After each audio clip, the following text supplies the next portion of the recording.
Ma petite sœur est tombée enceinte récemment. Aujourd'hui, ma mère exige que je lui cède ma maison parce qu'elle en a plus besoin que moi. J'ai une sœur de 28 ans qui a toujours été l'enfant chéri de ma mère, aussi loin que je me souvienne. Mes parents ont divorcé quand j'étais adolescente parce que ma mère me trompait et a toujours été dominatrice, manipulatrice et narcissique.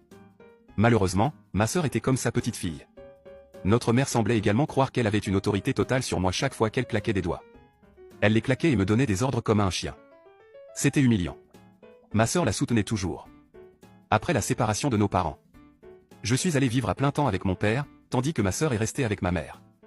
Les deux se ressemblaient beaucoup. Toutes deux ont pratiquement cessé de parler à mon père, sauf s'il s'agissait d'argent. Heureusement, j'aimerais dire que j'ai fini par ressembler davantage à mon père.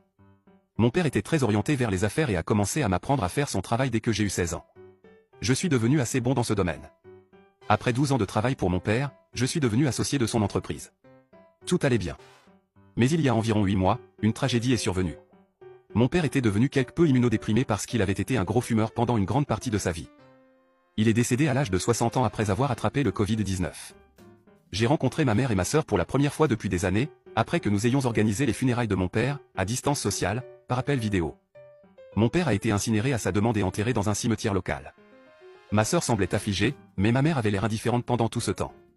Cela ne m'a pas surpris. La dernière fois qu'elle avait vu mon père, elle lui avait crié qu'il lui devait encore de l'argent et l'avait menacé de le poursuivre en justice. Il s'est contenté de lui rire au nez. Il a payé une pension alimentaire aussi longtemps que la loi Y obligeait. Mais pas plus.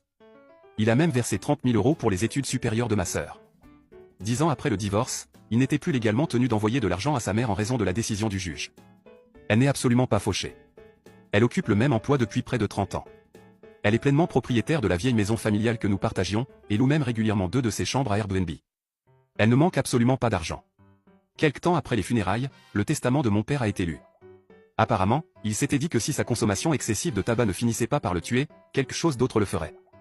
Il a même plaisanté à ce sujet dans une vidéo préenregistrée. Il m'a légué la quasi-totalité de ses biens, de la plus grande partie de son argent à son entreprise et à sa maison. Il a laissé à ma sœur une voiture et environ 10 000 € en liquide. Ma mère n'a reçu qu'1 millier de dollars et quelques autres objets qu'elle réclamait depuis le divorce. En dehors de cela, c'est moi qui ai eu le reste. Ma petite amie vit maintenant avec moi dans la maison que mon père m'a léguée.